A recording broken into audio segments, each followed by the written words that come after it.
together. So, number one, we will make the man an offer. Subject. We. Subject. We. If anybody has something different, I need to hear from you, right? So, I'm assuming that you're telling me what you actually got. Yeah. If you didn't, I'm going to find that out in round 2 when I'm going to call on individual. But this, we'll go over together. Take the pressure off. All right, so subject, we, direct object. How on earth are we going to make a man? What are you, like Dr. Frankenstein? No, we wouldn't mean the order. Hold on. Ah. All right, we got you. We can't make a man, right? Unless you're like some kind of genetic engineer. They make clones. They make not of people. Not of people. They clone sheep first, and they clone cats, and they clone dogs, but they never. In fact, it's illegal. You're doing that. You're going to jail.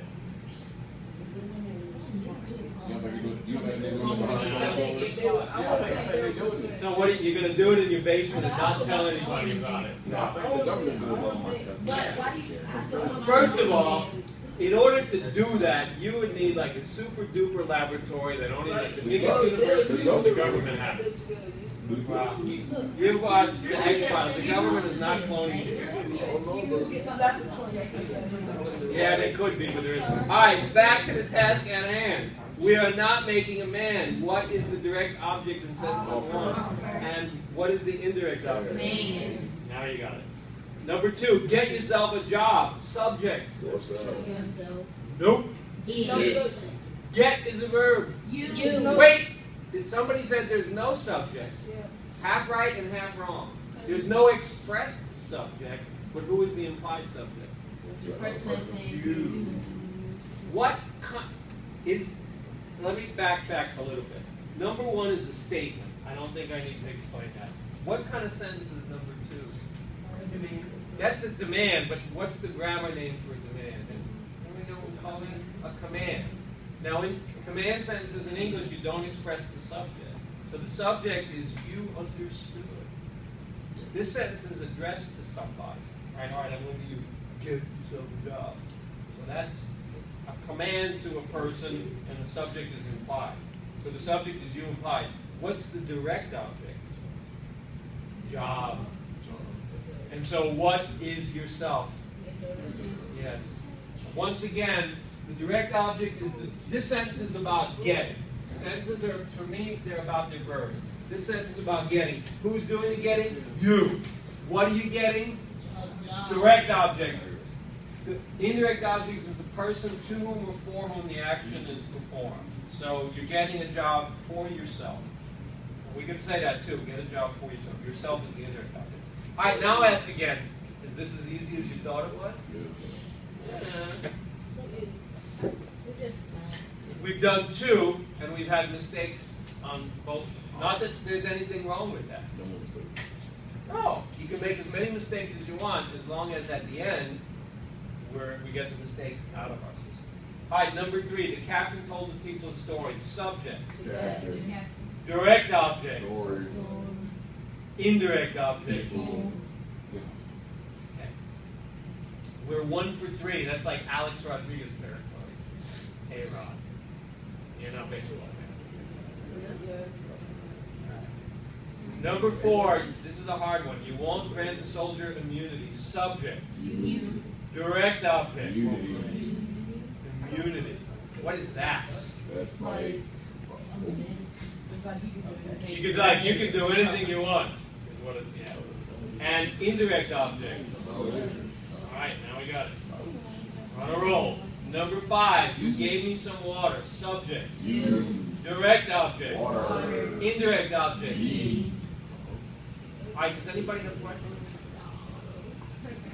Now I see some people's pens are moving, so that tells me that maybe you didn't have the answers that we have. But look, I'm like a doctor. When you go to the doctor, you have to tell them where it hurts, because the doctor can't guess where it hurts. I'm the Latin doctor.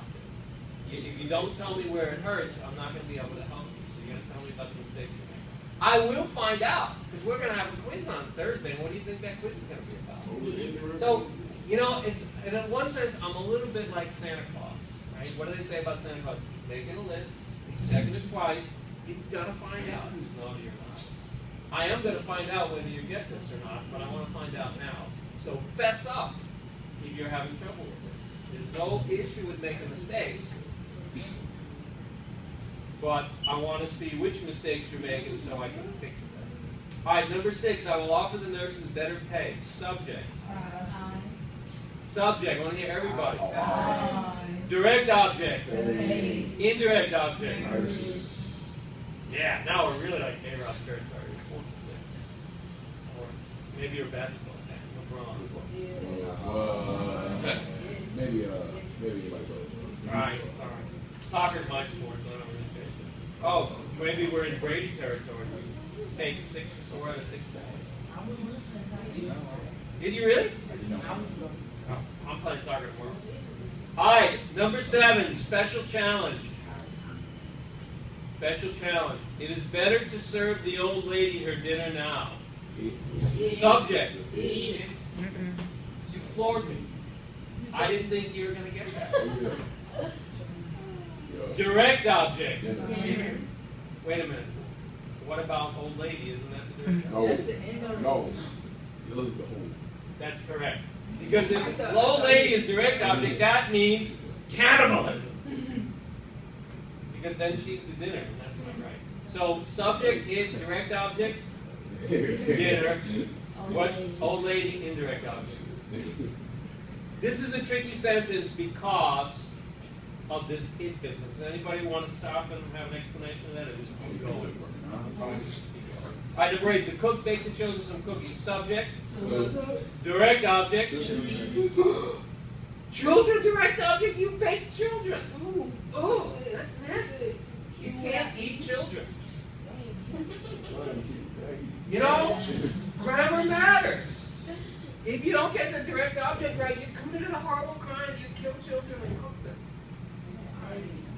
No, the subject here is cook. The direct object is cookies. Hey, the direct object is cookies, and which word is the indirect object?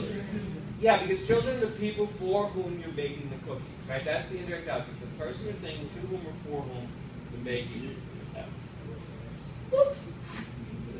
These sentences can be quick. Number 9, could you show Cindy the pavilion? Subject. Ooh, that's tricky. It's not the first word. Because it's a set question. Direct object.